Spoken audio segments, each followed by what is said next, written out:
মুসলিম স্থাপত্যের এক অনুপম নিদর্শন এই ৬০ গম্বুজ মসজিদ। হযরত খানজাহান আলী রহমাতুল্লাহি আলাইহি প্রায় ৬০০ বছর আগে এই মসজিদটি প্রতিষ্ঠিত করেন। এই মসজিদটি খুলনা বিভাগের বাগেরহাট জেলার সুন্দরঘনা গ্রামে অবস্থিত। এই মসজিদটি মোট ৮১টি গম্বুজ আছে এবং ৪ কোণে ৪টি মিনারে ৪টি গম্বুজ, মোট ৮১টি গম্বুজ আছে। এই মসজিদটির দৈর্ঘ্য ১৬০ ফুট, প্রস্থ ১০৮ ফুট। প্রায় ২৫০০ মানুষ একসাথে এই মসজিদে নামাজ আদায় করতে পারে। হযরত খানজাহান আলী রহমাতুল্লাহি আলাইহি এই মসজিদটি দরবার হিসেবেও ব্যবহার করতেন। এই মসজিদটি বাংলাদেশের সবথেকে প্রাচীন মসজিদ বললেই চলে। প্রতিদিন হাজার হাজার দর্শনার্থী এই মসজিদটি দেখার জন্য উপস্থিত হয়।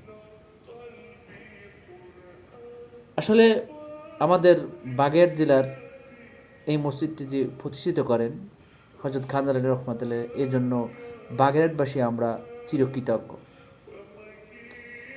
এই মসজিদের পেছনে পশ্চিম সাইডে একটি ঘোড়া দিঘি আছে, এটাও ওই সময় নির্মিত হয়।